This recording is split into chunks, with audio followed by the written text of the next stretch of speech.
Sega.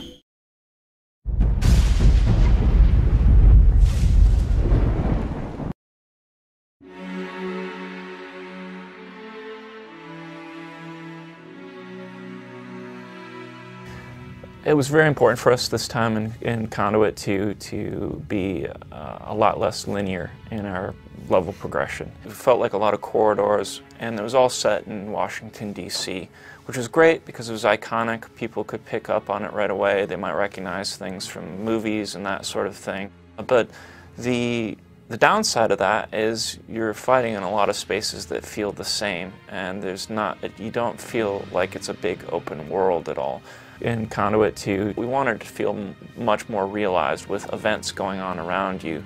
A lot more wow moments of things that the player can choose to interact with or not. You can actually track your missions through your user interface. You can see like what objectives you've completed and what objectives are coming. And then also you can, as you're scanning items using your ASE and earning credits for those items, you can go into the user interface and you can view every item that you've scanned, learn a little bit more about the backstory, and we've just done, I think, a way better job this time of just fleshing things out so that it's more obvious to the player what they're supposed to do, where they're supposed to go next, and then there's just a way better record of the things that you've done, so it just feels like a way more robust experience this time. As you're progressing through the game, you can choose which order you go into a mission through a hub system, as opposed to, again, being forced to go down a singular path.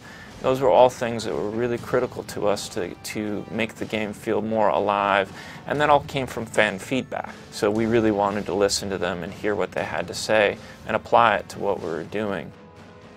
Mr. Ford's suit has definitely been upgraded from the first game, and as the player starts off, you'll see that you are using the suit from the last game, but in the new game, there's actually a really dramatic sequence where Mr. Ford's suit becomes upgraded, and then after doing that, what can happen is you can go in and modify your suit to let yourself jump higher, run faster, take more damage, and it just makes it so it's not just a visual upgrade, but there's also some actual gameplay enhancements this time, which is a really big feature change between the Conduits 1 and 2 that we're really happy about.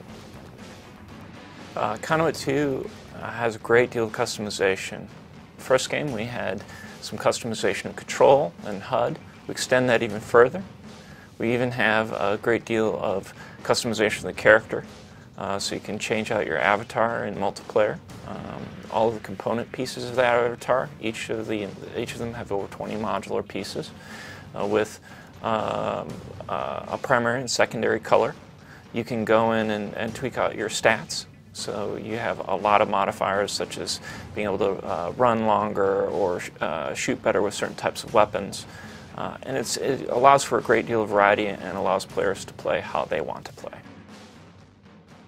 Glitching and hacking is a real problem with any online game.